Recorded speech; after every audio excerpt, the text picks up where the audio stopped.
Breaking news చూస్తున్నాం. ఏపీలో ప్రజలకు మరింత వేగంగా పారదర్శకంగా సేవలు అందించడమే లక్ష్యంగా రాష్ట్ర ప్రభుత్వం కీలక నిర్ణయం తీసుకుంది. ఇందులో భాగంగా రాష్ట్ర మంత్రివర్గంలోని 9 మంది మంత్రులకు సింగపూర్ లో ప్రత్యేక శిక్షణ కార్యక్రమాన్ని ఏర్పాటు చేసింది. ఈ నెల 21వ తేదీ నుంచి 27వ తేదీ వరకు వారం రోజుల పాటు ఈ శిక్షణ జరగనుంది.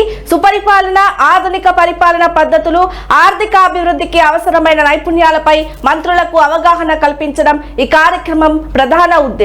ఈ ఉన్నత స్థాయి శిక్షణ కోసం మంత్రులు పయ్యావుల కేశవ్, పొంగూరు నారాయణ, కింజరపు అచ్చెన్నాయుడు, వంగలపూడి అనిత, బీసీ జనార్దన్ రెడ్డి, నాదెండ్ల మనోహర్, సత్యకుమార్ యాదవ్, అనగాని సత్యప్రసాద్, నిమ్మల రామానాయుడు సింగపూర్ కు వెళ్లనున్నారు. తమ శాఖలకు సంబంధించిన ప్రపంచ స్థాయి విధానాలను అధ్యయనం చేసి వాటిని ఏపీలో అమలు చేసే అవకాశాలను వీరు పరిశీలించనున్నారు. ముఖ్యంగా డిజిటల్ గవర్నెన్స్, పెట్టుబడుల ఆకర్షణ, ప్రజా ఫిర్యాదుల పరిష్కారంలో సింగపూర్ అనుసరిస్తున్న విజయవంతమైన నమూనాలపై దృష్టి సారించనున్నారు.